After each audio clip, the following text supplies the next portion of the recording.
Assalamualaikum warahmatullahi wabarakatuh. Nama saya Maisa, saya dari Prodi MSTP. Saya akan menjawab soal UTS Islam Nusantara. Soal yang pertama, apa saja yang Anda ketahui dengan Islam Nusantara? Yang saya ketahui tentang Islam Nusantara ialah Islam Nusantara atau model Islam Indonesia adalah istilah organisasi Islam Nahdlatul Ulama atau yang lebih sering dikenal dengan NU untuk menyebut wujud empiris Islam yang dikembangkan di Nusantara.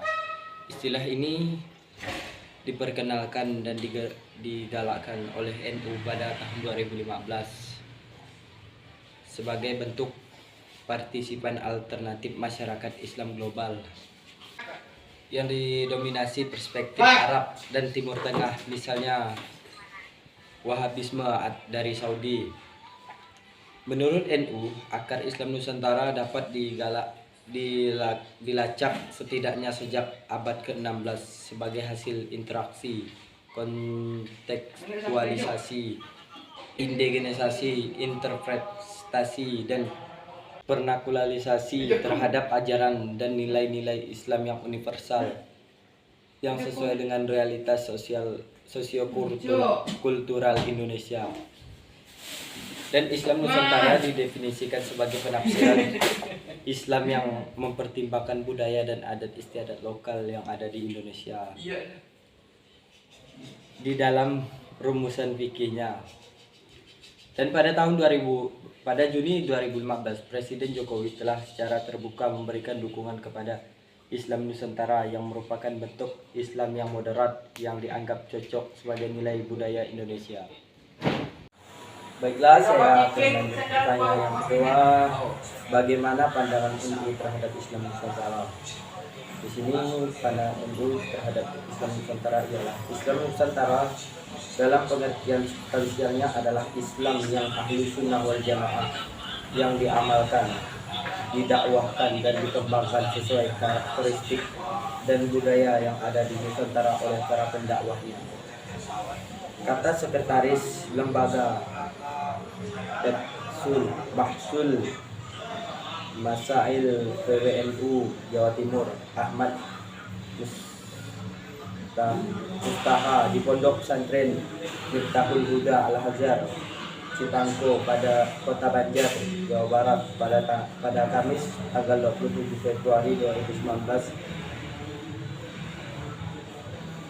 Dan sementara itu, Ketua Umum Pengurus Besar Nahdlatul Ulama PBNU Kiai Haji Said Akil Sirot memperjelas jika Islam Nusantara bukan aliran mazhab atau sekte, melainkan Islam yang menghormati budaya dan tradisi Nusantara yang ada selama tidak bertentangan dengan syariat Islam seperti tahlilan, yasinan, ziarah kubur, haul, seperti sabda Sayyidina Ali, bergaulilah manusia dengan akhlak yang baik. Artinya apa?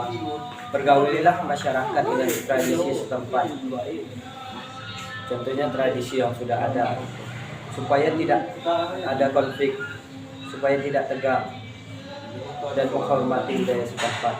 Dan menurut Kiai Haji Said Akil Sirot, setelah Munas Ulama NU ini, PBNU akan memerintahkan pengurus wilayah NU untuk mensosialisasikan kepada kader, terutama internal, harus paham betul. Pengurus NU terutama cabang dan rantingnya harus paham tentang Islam Nusantara itu sendiri. Ya, berikutnya kita akan lanjut ke nomor 3.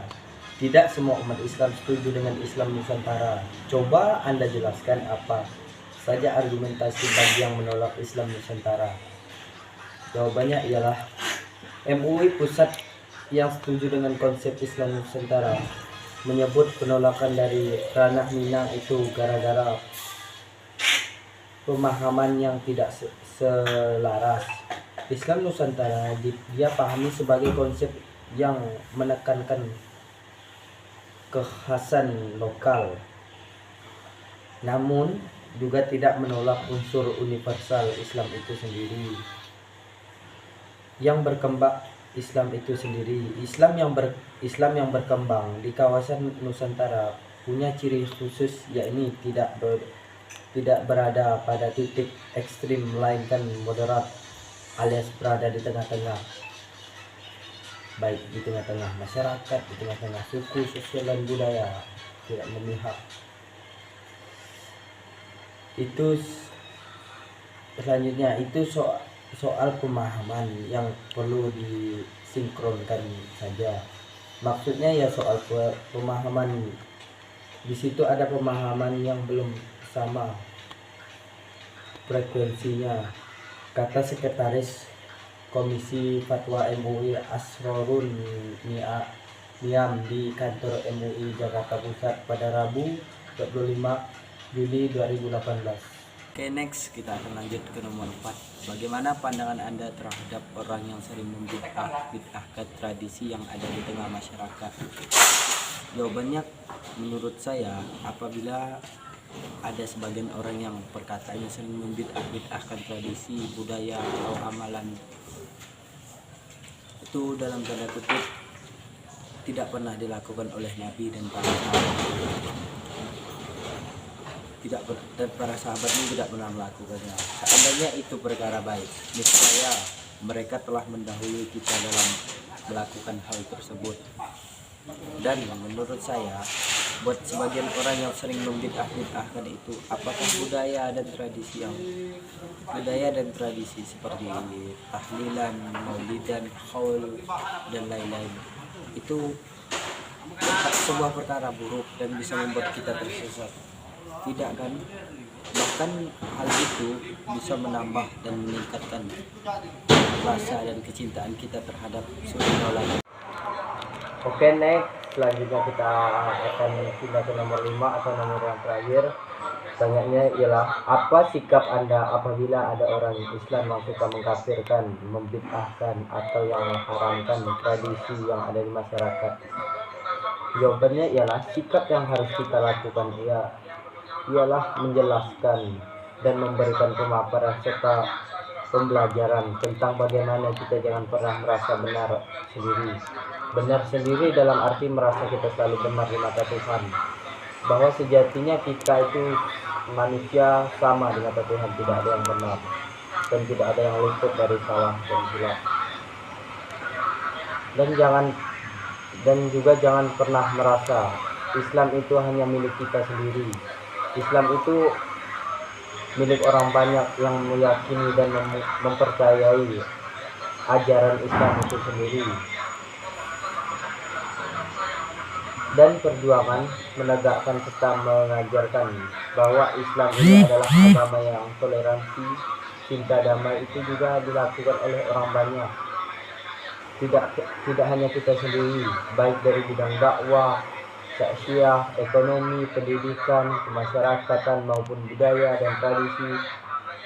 Jadi kesimpulannya, buat orang sering bersikap mengharamkan, membid'ahkan dan mengkafirkan itu sendiri, apakah yang mereka lakukan dan yang mereka buat selama ini sudah betul dan sudah sesuai dengan syariat Islam yang ada? Mungkin cukup sekian jawaban dari saya. Wallahu muwaffiq ila aqwamit thoriq. Wassalamualaikum warahmatullahi wabarakatuh.